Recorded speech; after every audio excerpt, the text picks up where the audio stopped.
जिंदगी को नापना है तो समय के लंबे फीते की जरूरत नहीं होती। ये तो हर लम्हे हर पल में गुजरती जाती है। अब ये हम पर निर्भर करता है कि हम इस लम्हे को जीते हैं या यूं ही गुजार देते हैं। अगर हम जी लेते हैं तो अक्सर यादें बन जाती हैं। यही खट्टी मीठी यादें हैं जो आने वाले अनगिनत लम्हों को भी रंगीन कर देती हैं। तो फायदा क्या जो हम जिंदगी से नाराज होकर बैठें। अच्छा है कि कुछ ऐसा कर लें कि यादगार बना लें हर जाते लम्हे को। स्वागत है आप सभी का सारा जहां में। मैं हूं प्रीति सिंह। सबसे पहले सुर्खियां। अमेरिका की मिसाइल संधि से अलग होने से रूस से संबंधों में बढ़ा तनाव। रूस ने दी चेतावनी, अगर अमेरिका पोलैंड और रोमानिया में मिसाइल डिप्लॉय करता है तो रूस भी करेगा जवाबी कार्रवाई।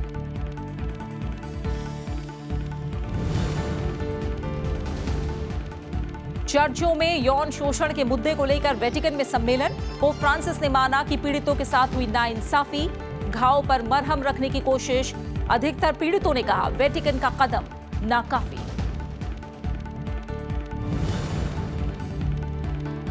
और ब्रेक्जिट को लेकर ब्रिटेन में राजनीतिक उथल-पुथल। कंजर्वेटिव और लेबर पार्टी के कई सदस्यों का पार्टी से इस्तीफा। बैकस्टॉप का मुद्दा बना विवाद की जड़। कारोबार पर बुरा प्रभाव पड़ने के आसार।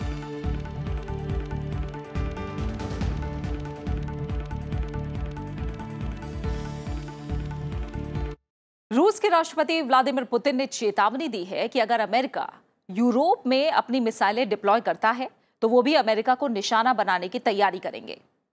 फेडरल असेंबली की सालाना बैठक को संबोधित करते हुए रूसी राष्ट्रपति ने कहा कि देश की अर्थव्यवस्था की स्थिति बेहतर हो रही है।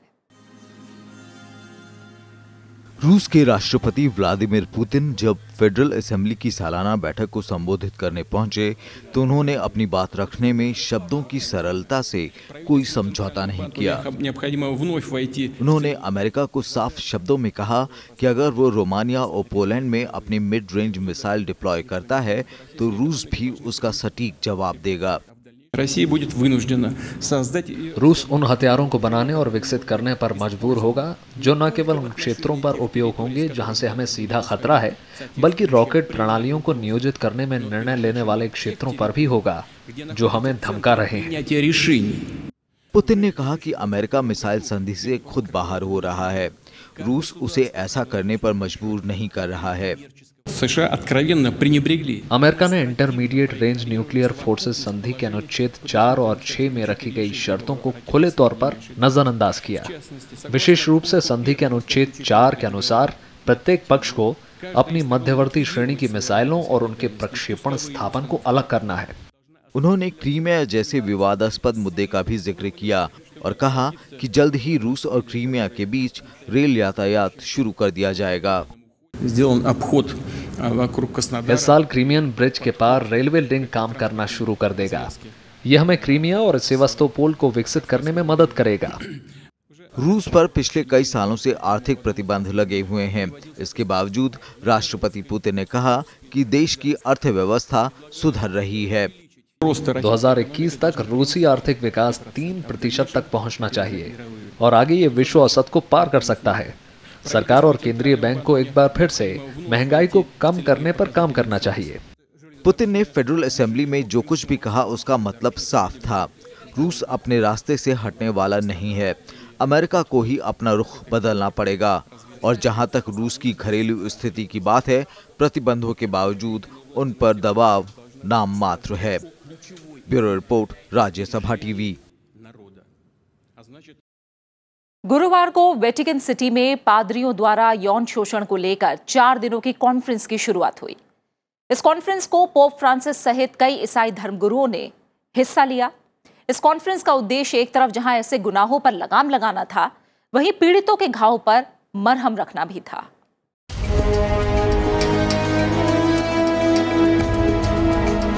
मेरी डिपेंजा वृद्ध हो चुकी हैं, लेकिन वो आज भी उस घाव के दर्द को सह रही हैं जो उन्हें बचपन में एक पादरी ने दिए थे। उनके मुताबिक उस घटना ने उनका बचपन छीन लिया और जिंदगी फिर कभी सामान्य नहीं रह सकी। आज वो वेटिकन में बड़ी आशाओं के साथ आई हैं। I don't agree that nothing can be done. मैं इस बात से सहमत नहीं हूँ कि कुछ भी नहीं किया जा सकता है। मुझे लगता है कि ये पोप के पास एक मौका है कि वो जो हो चुका है उस पर कार्रवाई करें। अब समय है कि उन आपराधिक पादरियों को हटाया जाए। Still in the Catholic Church and so are bishops. Pope Francis ने भी कॉन्फ्रेंस का उद्घाटन करते हुए कहा कि हमें पीड़ितों से मिलना होगा और उनके दर्द को समझना होगा। उन्होंने कहा कि इसके लिए सभी धर्मगुरुओं को साथ आना होगा। भगवान के पवित्र लोग हमें देखते हैं और हमसे अपेक्षा करते हैं, सरल और स्पष्ट निंदा नहीं, लेकिन ठोस और प्रभावी उपाय करने की जरूरत है। इसलिए आइए हम अपनी यात्रा विश्वास और सशक्तिकरण की भावना और साहस के साथ शुरू करें। इस मौके पर पोप फ्रांसिस पोलैंड के एक एनजीओ हैव नो फेयर के सदस्यों के साथ मिले। साथ ही उन्होंने यौन पीड़ितों से भी मुलाकात की और उनके हाथों को चूमकर उनके घावों पर मरहम रखने का प्रयास किया। जनरल ऑडियंस के दौरान पोप फ्रांसिस की बैठक मेरे लिए एक बहुत अच्छा अनुभव था। ये भावनाओं से भरा था। हालांकि उन मुद्दों का हल नहीं हुआ जिनके लिए हम यहाँ आए थे। हमारी लड़ाई है चर्च में बाल यौन शोषण पर सख्त कार्रवाई। कॉन्फ्रेंस में आए धर्मगुरुओं ने पीड़ितों के लिए न्याय की मांग की, लेकिन कहा कि न्याय देते वक्त हमें याद रखना चाहिए कि उसमें गुनाहगारों के प्रति दया का भाव भी हो। इस दुखद वास्तविकता का सामना करना जरूरी है, लेकिन सभी पुजारी ऐसे नहीं हैं। हमें नाम बताने और न्याय करने की जरूरत है। निर्दोष भी हैं, इसलिए न्याय करें, लेकिन दया भी करें। कॉन्फ्रेंस में केवल समस्याओं के कारण और पीड़ितों को न्याय देने पर ही विचार नहीं हुआ। इस दौरान जांच समिति ने अपने दिशा निर्देश भी रखे और कहा कि वेटिकन को इनका सख्ती के साथ पालन करना चाहिए। आज सुबह पोप द्वारा हमें दिए गए 21 बिंदु बहुत महत्वपूर्ण हैं, क्योंकि सबसे पहले वो हमारी चर्चा के लिए एक ठोस मानचित्र हैं। इसलिए ये कहना एक समझदारी होगी कि उन्हें गंभीरता से लिया जाना चाहिए। हम उन पर चर्चा करने जा रहे हैं, और यहाँ तक कि अगर ऐसी चीजें हैं जिनके बारे में पर्याप्त चर्चा नहीं की गई है, तो वो बैठक के बाद की जाएंगी। दूसरी तरफ अमेरिका में इसे लेकर लोगों में उत्साह नहीं दिखा। उनका कहना था कि वेटिकन का ये कदम काफी देरी से है और इस समस्या की विकरालता को देखते हुए काफी छोटा है। ये बस दिखावा है ताकि लोग सोचें कि चर्च कुछ कर रहा है। 18 महीनों बाद वापस आकर मेरा इंटरव्यू कराइएगा और तब हम देखेंगे क्या हुआ, क्योंकि मुझे विश्वास नहीं है कि कुछ भी बदलेगा। पिछले कुछ सालों से चर्च यौन शोषण के मुद्दे को लेकर काफी चर्चा में रहे हैं। जब ये मामला सामने आया तो लगा था कि ये 1 या 2 चर्चों से जुड़ा होगा, लेकिन जब तफ्तीश की गई तो पता चला कि इस तरह की वारदातें दुनिया भर के कई देशों में दशकों से होती आई हैं। अब जब पीड़ित खुलकर सामने आने लगे हैं, वेटिकन को आस्था और विश्वास बचाए रखने के लिए अब ठोस कदम उठाने पड़ेंगे। Bureau report, Rajya Sabha TV. Venezuela में राजनीतिक संकट और गहराता जा रहा है। देखा जाए तो पूरा देश 2 हिस्सों में बढ़ चुका है। एक है जो राष्ट्रपति मादुरो के साथ हैं, तो दूसरा जुआन ग्वाइडो के साथ। इस बीच राष्ट्रपति मादुरो ने ब्राजील के साथ लगी सीमा सील करने के आदेश दे दिए हैं। साथ ही कोलंबिया के साथ लगी सीमा को भी बंद करने की तैयारी है।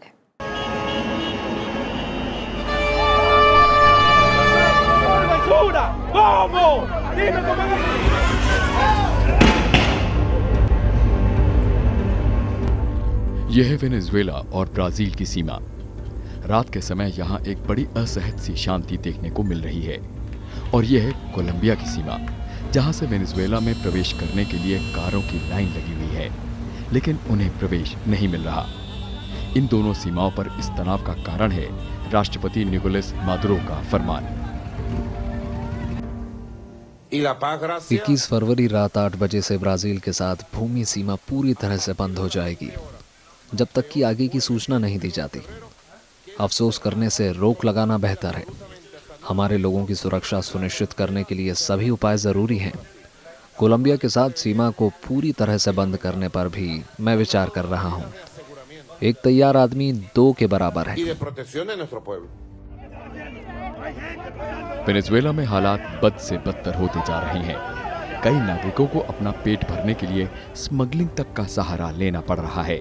वहीं सड़कों पर जनता और सुरक्षा बलों के बीच संघर्ष चल रहा है। ग्वाइडो के समर्थकों का कहना है कि सेना उन्हें प्रताड़ित कर रही है। 21 जनवरी से 25 जनवरी के बीच निकोलस मादुरो के आदेश के तहत सुरक्षा बलों की तैनाती के चलते 45 लोगों की जान जा चुकी है। 5 दिनों के अंदर 900 से अधिक लोगों को हिरासत में लिया गया। ऐसे लोग जिनमें दर्जनों बच्चे और नाबालिग शामिल हैं, उनके साथ दुर्व्यवहार किया गया। मनमाने ढंग से हिरासत में लिए जाने वाले लोगों को एक साथ ही डिटेंशन केंद्रों में रखा गया। इन लोगों की आज़ादी छीनी गई। साथ ही इनमें कई लोग ऐसे हैं जिन पर कानूनी कार्रवाई होना अभी बाकी है।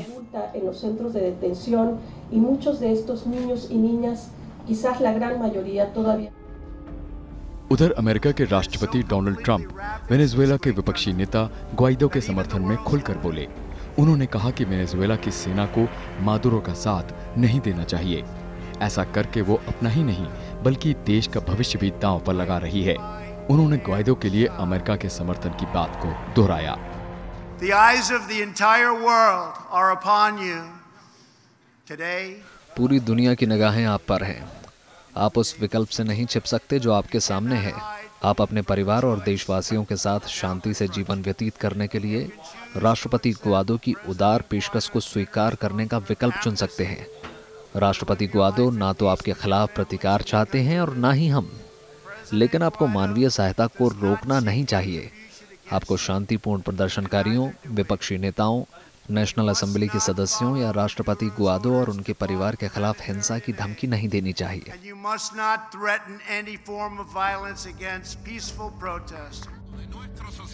लाजमी था मादुरो ने ट्रंप के इस बयान का कड़ा विरोध किया और कहा कि ट्रंप खुद को बोलिवियन सेना का प्रमुख बताना चाहते हैं। Comandante, otra vez Donald Trump, dándole órdenes a la Fuerza Armada Nacional Bolivariana. वो हमारे अहंकार और अवमानना पर विश्वास करते हैं। वो खुद को देश का मालिक मानते हैं और डोनाल्ड ट्रंप आदेश देने की ताकत पर विश्वास करते हैं और बोलिविया के राष्ट्रीय सशस्त्र बल उनके आदेशों को पूरा करेंगे। यह गरिमा, शर्म और बोलिविया सशस्त्र बल की अवहेलना है। दूसरी तरफ सबसे बड़ा सवाल है उस सहायता का जो वेनेजुएला की सीमा पर आ रही है। मादुरो इस सहायता को देश की संप्रभुता के लिए खतरा बता रहे हैं। वहीं ग्वाइडो का कहना है कि बदहाल देश के नागरिकों के लिए यह सहायता बेहद जरूरी है।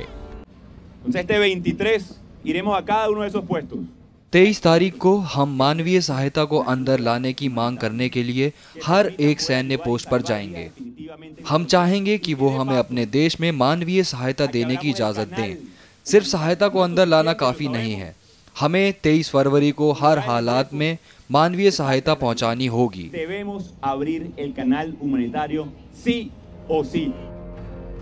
इस बीच ग्वाइडो और मादुरो के बीच संघर्ष जारी है।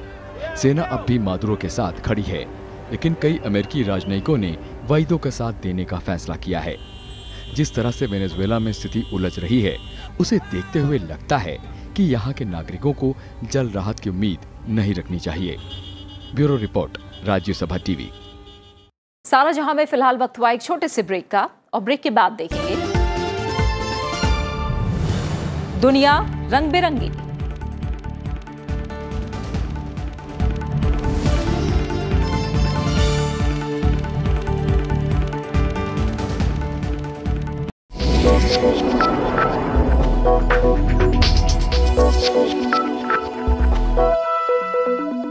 ब्रिटेन के पास यूरोपियन यूनियन से निकलने के लिए अब कुछ ही हफ्तों का समय है, लेकिन वहां की राजनीति में उथल-पुथल का दौर जारी है।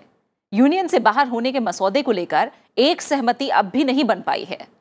दूसरी तरफ यूनियन भी नए प्रस्तावों को लेकर लचीला रुख अपनाने को तैयार नहीं है।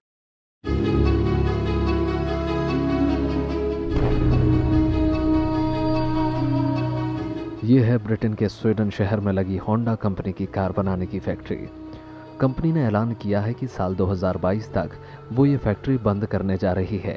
हालांकि कंपनी के अधिकारियों का कहना है कि इसका ब्रेक्जिट से कोई लेना देना नहीं है, लेकिन जानकारों की राय में भविष्य की अनिश्चितता को देखते हुए कई कंपनियां ऐसे फैसले लेने पर मजबूर हो सकती हैं। इससे पहले एक और कार कंपनी निसान ने भी ब्रिटेन में फैक्ट्री लगाने के फैसले को टाल दिया था। स्वीडन में होंडा के 3,500 कर्मचारियों और उनके परिवारों के लिए ये एक बड़ा झटका है, साथ ही उन लोगों के लिए भी जो उस प्लांट से जुड़े हुए थे। स्वीडन पिछले 34 सालों से दुनिया की सर्वश्रेष्ठ कारखानों का घर रहा है। ये पूरी ब्रिटिश अर्थव्यवस्था के लिए एक झटका है।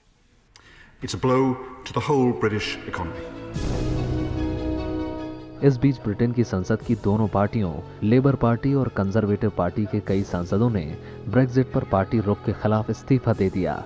लेबर पार्टी के 8 सदस्यों ने त्यागपत्र दिया, जबकि कंजर्वेटिव पार्टी के 3 सदस्यों ने इस्तीफा दिया। ये सदस्य मिलकर एक स्वतंत्र समूह बनाने की बात कर रहे हैं। मुझे ये भी उम्मीद है कि ये सरकार के उन सदस्यों को साहस देगा जो नो डील की वास्तविक संभावना को लेकर चिंतित हैं। इसके लिए अगर उन्हें सरकार छोड़ने और ब्रेक्जिट पर पार्टी लाइन के खिलाफ वोट करने की जरूरत पड़ती है तो उन्हें करना चाहिए। ब्रिटेन और यूरोपियन यूनियन के बीच जो सबसे बड़ा मुद्दा है वो है बैकस्टॉप का। यूरोपियन यूनियन चाहता है कि जब तक किसी मसौदे पर सहमति नहीं बन जाती, बैकस्टॉप का प्रावधान लगना चाहिए। लेकिन जानकारों का कहना है कि अगर सहमति नहीं बनती तो ये प्रावधान हमेशा के लिए लागू हो जाएगा, जो ब्रिटेन के पक्ष में नहीं होगा। हम संसद में जो मसौदा चाहते हैं उसमें कानूनी बदलाव होना चाहिए। फिलहाल बैकस्टॉप पर अस्थायी शब्द का ठप्पा लगा है। यूरोपीय संघ हमेशा साफ रहा है कि बैकस्टॉप केवल एक अस्थायी उपाय हो सकता है। राजनीतिक इच्छा शक्ति और दृढ़ विश्वास के साथ हम इस समस्या को हल कर सकते हैं। इस बीच ब्रिटेन की प्रधानमंत्री टेरेसा मे और यूरोपियन यूनियन के सदस्यों के बीच बातचीत भी हुई है, लेकिन इस बातचीत से कुछ खास निकल कर नहीं आया है। बैकस्टॉप में कानूनी रूप से बाध्य बदलाव चाहिए ताकि ये हमेशा के लिए लागू ना हो पाए। लोकसभा में पारित कराने के लिए ऐसे ही सौदे की जरूरत है। हम सहमत हुए हैं कि समाधान खोजने के लिए तेजी से काम जारी रहेगा। समय कीमती है और ये हमारे ही हित में है कि ब्रिटेन ईयू से ठीक तरह से बाहर आए।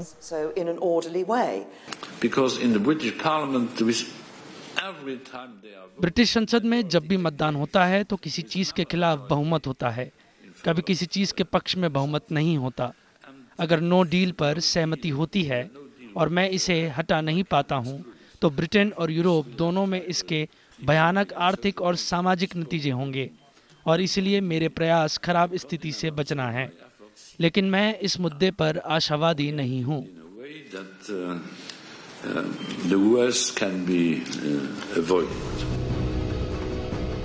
ब्रिटेन को यूरोपियन यूनियन से 29 मार्च तक अलग होना है। फिलहाल अलग होने की शर्तों से लेकर किसी तरह का समझौता नहीं हो पाया है। यूरोपियन यूनियन का कहना है कि अगर ब्रिटेन चाहे तो 29 मार्च की समय सीमा को बढ़ाया जा सकता है, लेकिन इस सीमा को बढ़ाने का औचित्य तभी होगा जब बात डेड एंड से हटे। फिलहाल ब्रिटेन में कारोबारियों के बीच असमंजस का माहौल है। उन्हें ये भी ठीक से नहीं पता कि बुरी से बुरी परिस्थितियों के लिए उन्हें अगर तैयारी करनी है तो वो तैयारी क्या होगी। इसका कारण ये है कि सरकार अब तक ये नहीं बता पाई है कि अगर बिना समझौते के ब्रेक्जिट होता है तो किन किन परेशानियों का सामना करना पड़ेगा। Bureau report, Rajya Sabha TV. सऊदी अरब और पाकिस्तान के बीच दोस्ती बहुत खास है और इसके पीछे कई रणनीतिक वजह भी हैं। सऊदी अरब के क्राउन प्रिंस की 3 एशियाई देशों की यात्रा की शुरुआत पाकिस्तान से करना भी इस दोस्ती के मायने बताने के लिए काफी है। परमाणु शक्ति संपन्न पाकिस्तान के पास कुशल सैन्य बल है और सऊदी को इन दोनों क्षेत्रों में पाकिस्तान से खासी मदद मिलती है।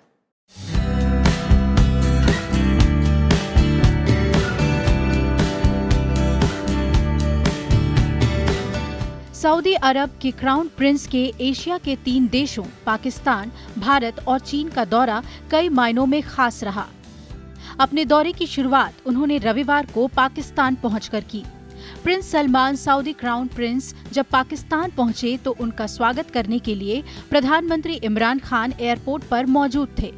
खस्ताहाल अर्थव्यवस्था में डूबे पाकिस्तान के लिए सऊदी अरब के प्रिंस का दौरा कितना मायने रखता है, इसका अंदाजा इसी बात से लग गया कि इमरान खान खुद क्राउन प्रिंस को अपनी कार में बिठाकर प्रधानमंत्री निवास तक लेकर गए और इस कार को वो खुद ही चला रहे थे। सऊदी के क्राउन प्रिंस मोहम्मद बिन सलमान ने सोमवार को पाकिस्तान के साथ $20 बिलियन से अधिक के समझौतों पर हस्ताक्षर किए। आज हमने MOU पर हस्ताक्षर किए हैं।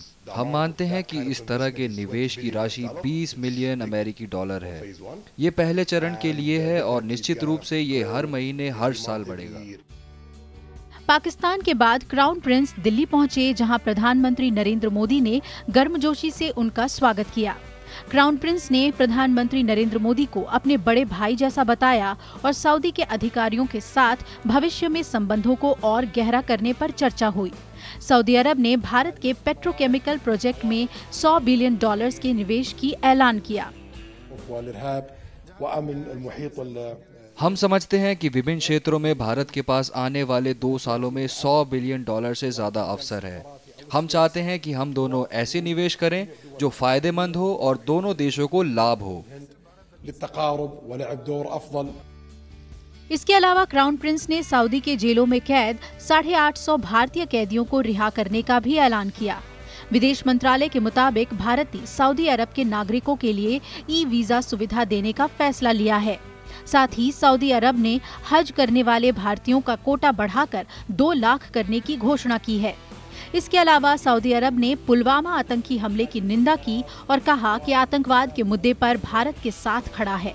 साथ ही सऊदी अरब ने कहा कि कोई भी आतंकवादी या अन्य व्यक्ति जो आतंकवाद का समर्थन या उसकी आर्थिक मदद करता है, उसे संयुक्त राष्ट्र द्वारा प्रतिबंधित किया जाना चाहिए। हम इस बात पर सहमत हैं कि आतंकवाद को किसी भी प्रकार का समर्थन दे रहे देशों पर सभी संभव दबाव बढ़ाने की आवश्यकता है। आतंकवाद का इंफ्रास्ट्रक्चर नष्ट करना और इसको समर्थन समाप्त करना और आतंकवादियों और उनके समर्थकों को सजा दिलाना बहुत ही जरूरी है। एक्सट्रीमिज्म और टेररिज्म की बात है जो हमारे कॉमन कंसर्न है। हम ये बात बताना चाहते हैं भारत को बताना चाहते हैं कि हम आपके साथ हर तरह का कोऑपरेशन करेंगे, चाहे वो इंटेलिजेंस शेयर हो और न सिर्फ भारत बल्कि सारे जो हमारे आसपास हैं सबके साथ मिलकर काम करेंगे, जो हमारे आने वाली पीढ़ियों के लिए रोशन भविष्य को सिक्योर करे। इसके बाद एशिया दौरे के आखिरी चरण में क्राउन प्रिंस चीन पहुंचे, जहां उन्होंने चीन के राष्ट्रपति शी जिनपिंग से मुलाकात की। इस वार्ता में दोनों देशों ने तेल व्यापार, चीनी मैन्युफैक्चरिंग, निवेश और व्यापार पर चर्चा की। खासतौर से चीन की ऊर्जा जरूरत वार्ता का मुख्य बिंदु रहा। चीन सऊदी अरब का सबसे बड़ा व्यापारिक सहयोगी है। दोनों देशों के बीच पिछले साल $63.3 बिलियन का व्यापार हुआ। दरअसल सऊदी प्रिंस का ये दौरा बागी पत्रकार जमाल खशोगी की पिछले साल अक्टूबर में हुई तुर्की में हत्या के बाद हुआ है। उनकी इस यात्रा का मकसद जमाल खशोगी की हत्या पर पैदा हुए कूटनीतिक संकट के बाद एशिया यात्रा के जरिए तमाम देशों के साथ साझेदारी मजबूत करना रहा। Bureau report, Rajya Sabha TV. और अब एक नजर कुछ हल्की फुल्की खबरों पर। देखते हैं दुनिया रंग बिरंगी। बेल्जियम और चॉकलेट की प्रेम कहानी तो सभी जानते हैं, लेकिन अब ये प्यार सिर्फ चॉकलेट खाने तक सीमित नहीं रहा। अब चॉकलेट की एंट्री फैशन की दुनिया में भी हो चुकी है। ब्रसल में आयोजित इस फैशन शो में मॉडल्स चॉकलेट से बनी पोशाकें पहने हुए हैं। इस अजीब फैशन शो में 70 से ज्यादा कारीगरों ने हिस्सा लिया, जहां इन्हें चॉकलेट से बनी चीजों से पोशाकें बनानी थीं। इनमें 13 पोशाकें पूरी तरह से चॉकलेट से बनी थीं। डिजाइनर जिवानी और चॉकलेट निर्माता जॉन क्रिस्टोफर हर्बर्ट ने 8 किलो चॉकलेट से बनी ड्रेस रनवे पर उतारी। वहीं पेरुवियन रिकार्डो डे विला ने चॉकलेट से बनी हेड ड्रेस पेश की। ये नजारा है योसामाइट नेशनल पार्क के हॉर्सटेल फॉल का। देखने से लग रहा है मानो गरम गरम चमकता लावा बह रहा है, लेकिन हकीकत इससे विपरीत है। दरअसल ये एक प्राकृतिक घटना है जिसे फायर फॉल कहते हैं। डूबते सूरज की रोशनी झरने पर पड़ती है और बहता पानी लावे की तरह चमकने लगता है। ये अद्भुत नजारा फरवरी के महीने में ही देखा जा सकता है, जब झरना बह रहा हो और आसमान साफ हो। चीन के फुजेहेई का आसमान गर्म हवा की गुब्बारों से भर गया है। चीन के यूनान प्रांत में स्थित ये जगह अपनी प्राकृतिक सुंदरता के लिए मशहूर है। हर साल हजारों पर्यटक यहाँ प्रकृति का आनंद लेने आते हैं। हाल ही में शुरू हुई गर्म हवा की गुब्बारों की सवारी ने पर्यटकों के इस अद्भुत अनुभव पर 4 चांद लगा दिए हैं। अब पर्यटक आसमान में तैरते हुए इस अनूठे दृश्य का आनंद ले सकते हैं। अब चीनी पर्यटकों को इस सवारी का मजा लेने के लिए विदेश जाने की जरूरत नहीं है। संगीत की दुनिया में बेहतरीन काम के लिए दिए जाने वाले इस साल के ब्रिट्स अवार्ड बुधवार को आयोजित किए गए। ह्यू जैकमैन ने अपनी धमाकेदार परफॉर्मेंस से समारोह की शुरुआत की। इस बार अवार्ड्स में pop and rock band the 1975 को डीजे कैल्विन हैरिस ने सबसे ज्यादा 2 अवार्ड्स अपने नाम किए। द 1975 ने best British group of the year और best album of the year का खिताब अपने नाम किया। वहीं कैल्विन हैरिस ने British producer of the year और दुआ लिपा के साथ अपने गाने वन किस के लिए बेस्ट सिंगल का अवार्ड जीता। रैपर ड्रेक और एरियाना ग्रांडे को इंटरनेशनल सोलो आर्टिस्ट का खिताब मिला। वहीं अमेरिकी गायिका पिंक को म्यूजिक में उनके योगदान के लिए सम्मानित किया गया। समारोह में पिंक और लिटिल मिक्स की परफॉर्मेंस भी खास रही। What about us? What about और इसी के साथ सारा जहां के इस हफ्ते के सफर में फिलहाल इतना ही। आप हमारे इस कार्यक्रम को YouTube पर भी देख सकते हैं और अपनी राय और सुझाव हमारे साथ साझा कर सकते हैं, जिनका हमें इंतजार रहता है। आप बने रहिए राज्यसभा टीवी के साथ। नमस्कार।